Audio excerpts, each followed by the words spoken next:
या बुलेटिनमध्ये 25 मिनिटात 50 बातम्या पाहणार आहोतच, मात्र त्याआधी एक मोठी बातमी येते ती पाहूयात।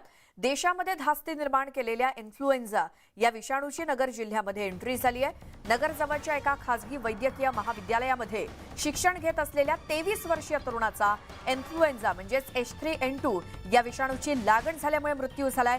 त्याच्यावरती नगर शहरातल्या एका मोठ्या रुग्णालयात उपचार सुरू होते, मात्र सोमवारी रात्री 10:30 वाजता त्याचा मृत्यू झालाय। महाराष्ट्रातला हा H3N2 चा पहिला बळी असून देशातला तिसरा मृत्यू आहे।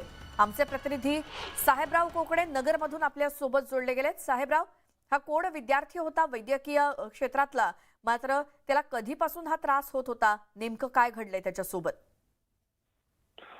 नगरसह महाराष्ट्राची चिंता वाढवणारी ही बातमी आहे। इन्फ्लुएन्झाचा एक विद्यार्थी काल रात्री 10:30 वाजताचा मृत्यू झालेला आहे। तो मूळचा तो औरंगाबादचा होता, नगरमध्ये शिक्षण घेत होता।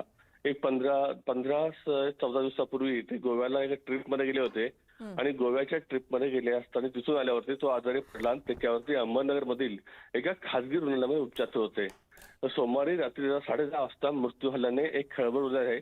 या सगळ्या प्रकरणाची सरकारी यंत्रणा याची माहिती घेत आहे, परंतु या सगळ्या प्रकरणामुळे आता त्याचे कोण मित्र होते, काय मित्र होते याची चौकशी होईनच, परंतु महाराष्ट्र नगरासाठी आणि महाराष्ट्रासाठी मोठी धक्कादायक बातमी आहे। कारण अशा प्रकारे रुग्ण वाढत गेले, कारण हा महाराष्ट्रामधला पहिला बळी असला तर देशामधला हा तिसरा बळी आहे।